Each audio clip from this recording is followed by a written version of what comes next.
Hello everyone, this is Nishu and today we would carry on the topic of national emergency.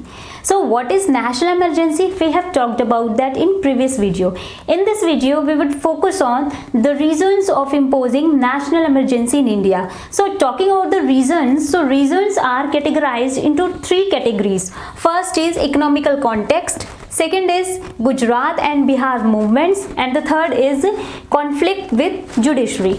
So the first one, that is economical context, we have talked about that in previous one. In this video we would focus on both of these reasons. So talking about the Gujarat and Bihar movements, what happened here? Students started to protest against the government, and both the states were Congress ruled state where Congress party was ruling. But now here question arises that why did students start to protest against the government? So let's understand what exactly happened in India. So in January 1974, students started an agitation in Gujarat. They were in against of price rising, because the price of essential commodities, food, grains were increasing, which was creating a lot of pressure over the head of youth. And we know that youth are the new generation for the nation. So at that time youth got very hyper for that particular reason.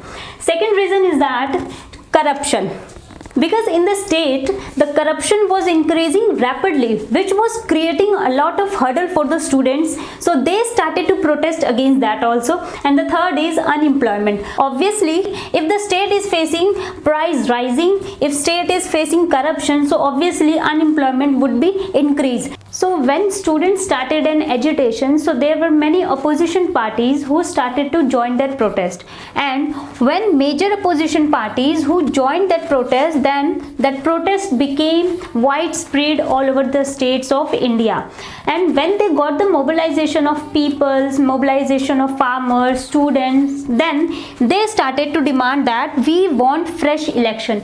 We will not accept the current government, because this is democratic nation, and in terms of democratic nation, free and fair election must be happened. So we will not accept a current government, we want fresh election. So there was a prominent leader who was Morarji Desai.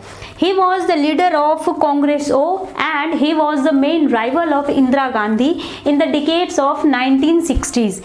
He was also in one of those opposition parties. He announced that if fresh and free election would not be conducted, so I would go in indefinite fast where I would not eat anything until government would conduct free and fresh election. So till now we have talked about what was the condition of Gujarat. Now we'll study what was going on in Bihar. So talking about Bihar, in March 1974, students started an agitation against government in Bihar. And again the reasons were same: price rising, food scarcity, unemployment, corruptions. So these were the reasons which were creating hurdle for students, for youths. That's why they started to protest against the government. But when they were protesting against the government, so they felt that that protest was not fetching the attention of society.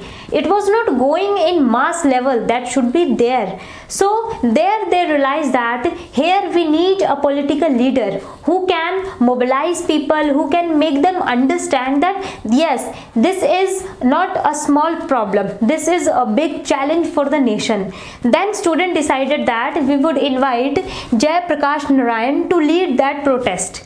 So Jai Prakash Narayan was a socialist leader and he was a political leader.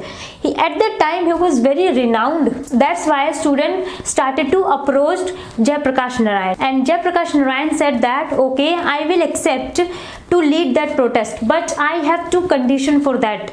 If you would fulfill that condition, only then I would lead that protest. So the first condition, he said that as Jai Prakash Narayan accepted that proposal, but he put forward two conditions for students. The first condition, he said that the protest should be non-violent. That means no any kind of violence, no any kind of crime should be there. When protest is going on, so there should not be any kind of violence, there should not be any kind of crime. It should be completely peaceful protest. And the second condition, he said that protest should not be limited within Bihar only, because he was considering that this is not problem of Bihar only, this is the problem of other states also, other districts also, because all the people are facing same problem. So they said that protest should not be limited in Bihar. We would approach, we would reach out other states as well as. So here student got agree over the proposal that okay, the condition we would follow, we would reach out other states also, and we would make that protest peacefully. And the moment Jayaprakash Narayan started to lead that protest, so within few months, within few years, that protest got political character and national appeal, where when students started the same protest, so that was not even fetching the attention of society. But now when Jayaprakash Narayan was leading that protest, so that protest got political character. That is because political leader was leading that protest, and second, it got national appeal, where all the people started to understand that yes, this is a big problem for nation, this is not a small problem, we have to think over that problem.